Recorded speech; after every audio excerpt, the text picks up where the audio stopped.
Hi everyone, it's Mike from Car Audio. So I thought I'll just quickly run through the system we've put in this vehicle. So this is for the integrated automotive, Android Auto and Apple CarPlay wireless interface. This allows you to use Apple CarPlay and Android Auto obviously wirelessly on the original Audi system. This is on the 2G Audi concert system, not the 3G system. It's a different setup on that one. This is on the 6.5-inch screen as well. So to use the system, you basically just use the control dial down here, and that allows you to move through all the menu options. So you can go to your main home, go to your telephone, music, Waze, Deezer. So same as all the other systems, but you use the rotary controller here. Now to get back out the system, you just keep your finger on the media button, and that flicks you back to the original car system. Now, obviously to use the audio, you've got to be on the auxiliary input.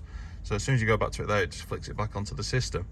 So if you're interested in getting this kit put into your vehicle, get in touch via our website www.ilkleycaraudio.co.uk, or alternatively go on to Integrated Automotive's website, go on there and Scott will tell you which kit you need for your vehicle, and he'll probably end up putting you in touch with us. Thank you very much.